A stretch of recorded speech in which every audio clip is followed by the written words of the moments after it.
女人的命太苦了，被婆婆和丈夫用绳子綁起来，儘管女人拼命反抗也没用，婆婆就把她牢牢抓住，丈夫就用绳子綁着，而她现在身孕6个月，又没有多大的力气反抗，只能任由他们母子俩摆弄。无助的女人哭得撕心裂肺，把她綁好后还要綁在柱子上。女人嫁到这樣的家庭太命苦了，現在她也只能自認倒霉，想逃跑也逃不了。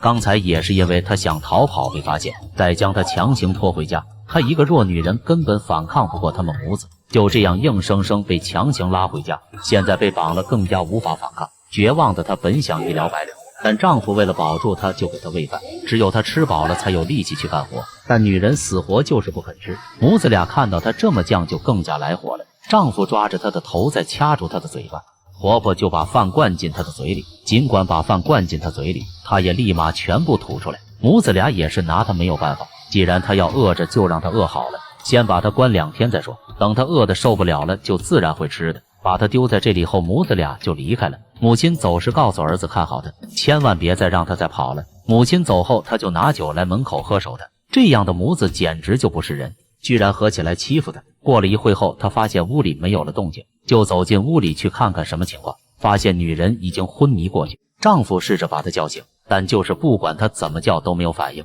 此時丈夫才發現闖大禍了。這時他媽也從外面回來，淡定地跟兒子說沒事的，過一會就會自己醒來，可能是餓暈過去了，叫兒子先把他的繩子解開，把他放到床上去休息，等他醒來後就會乖乖吃飯，到那時的他自然也就會聽話了，不會再有想跑的念頭。丈夫也立即來給他煮粥，要是真餓死了那就完蛋了。當他把粥煮好送來時，女人也醒了過來，試着安撫叫他吃飯，還說以後會好好對他。但這些話女人已經不會再相信，直接把飯給推翻。女人堅持死活不肯吃。此時丈夫的火氣越來越大，跟他說不吃拉倒，不再伺候他了，轉身離去。現在母子倆知道他跑不了，就沒有再守着。當他們離開後，女人從床上爬起來，偷偷地從後門溜走。由於她很久沒有吃飯，全身都沒有力氣，走路時也是跌跌撞撞的，但好在他們沒有發現。當過了很久後，母子倆回到屋裡，沒有看到女人，肯定又是趁他們不在時逃跑了。但母子倆絕不會就這樣放過她。